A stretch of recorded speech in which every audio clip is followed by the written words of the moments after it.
Ushare-Soft, aide les entreprises, les hébergeurs et les éditeurs de logiciels à modéliser, migrer et gouverner leur application pour toute infrastructure IT, que ce soit un cloud hybride, data center virtuel ou physique.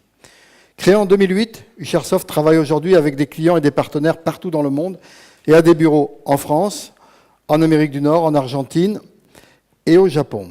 Alors, question, est-ce que vous pouvez rapidement nous présenter Ushare-Soft et les problèmes que vous résoudrez pour les membres du CRIP ici présents? Merci, bonjour à tous. Alban Richard, je suis le président et cofondateur.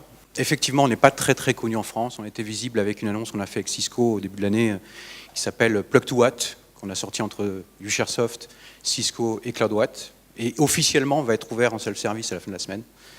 On a également été visible avec OpenStack sur une collaboration excusée où on fournit le iTunes-like App Store pour la partie OpenStack, qu'on est en train de qualifier sur Red Hat également. Et puis on a fait une belle annonce aussi avec Microsoft en sortant un portail Azure, UForge for Azure, qui permet d'onboarder les clients directement et immédiatement sur Azure. Donc je vais essayer d'illustrer ce qu'on fait à travers 3 points et expliquer 3 points forts de la plateforme Ushare-Soft. Ushare-Soft, c'est un application center avec en démarrant en 2008, on a eu un focus et on est spécialisé sur l'application. Il y a 2 façons de voir le cloud. On regarde par l'appli ou on regarde par l'infra. Et le premier problème qu'on voit quand on rentre dans une entreprise, c'est que vous allez voir, la plupart du temps, on arrive par les gens de la DSI, au niveau de l'infrastructure, qui ont une visibilité infrastructure et qui pensent infrastructure. Donc effectivement, il faut y aller, le cloud, il faut y aller, c'est un mouvement, c'est absolument fondamental d'être sur le cloud computing. Et on voit les gens du métier qui, par contre, eux, utilisent quelque chose qui marche, Amazon, et donc font du shadow IT. Donc le premier problème et les premières choses qu'on voit chez nos clients, c'est on commence par mettre un cloud privé, bien sûr, dans 70% ou 50% des cas, on l'a vu tout à l'heure. On le met en place et le résultat n'est pas forcément bon. Parce que c'est un peu comme mettre des routes sans voiture.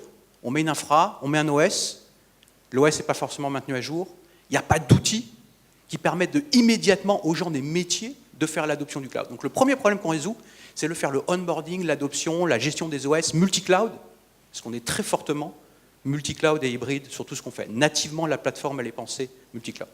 Le deuxième problème, c'est que là, maintenant, on commence à voir, à partir de cette année, un mouvement vers les DSI qui pensent à être brokers, qui pensent, justement, pour résoudre ce problème, se dire, c'est pas assez pour moi de fournir une VM nue, il faut que j'aille plus loin que ça, il faut que je devienne un fournisseur de services cloud pour mes groupes internes à la société. Et c'est ça qu'on fait, on dépose l'Application Center dans les DSI, qui leur permet de devenir fournisseurs de services outils qui sont disponibles immédiatement en self-service, avec la gouvernance, et même pour aller vers du iTunes-like App Store, où chacun peut travailler en groupe de travail et avoir son propre App Store, ses propres collaborations sur son software en mode cloud, multi-cloud privé et public. Le troisième point, et on finit, c'est la gouvernance.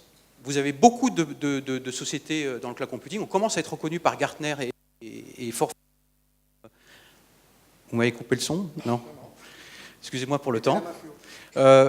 Donc on commence à être vu par Gartner et 451 Research comme un player émergent et unique sur le marché mondial pour ça, qui permet justement d'avoir la modélisation. C'est ça l'innovation du Ushare-Soft. On a pensée verticale et modélisation depuis le clavier jusqu'au couche DevOps. Donc on se positionne entre le cloud privé et les outils DevOps qu'on intègre. Et on vient également de sortir un projet open source de infrastructure as a code qui est sorti il y a 2 semaines, qui s'appelle Hammer, et vous pouvez regarder. Donc si vous voulez plus d'informations, voilà. Venez sur le stand. Vous venez sur le stand. Et je remercie le CRIP pour cette introduction. Merci Alban. Donc chacun des lauréats que vous avez vus jusqu'à présent ont bien sûr un stand.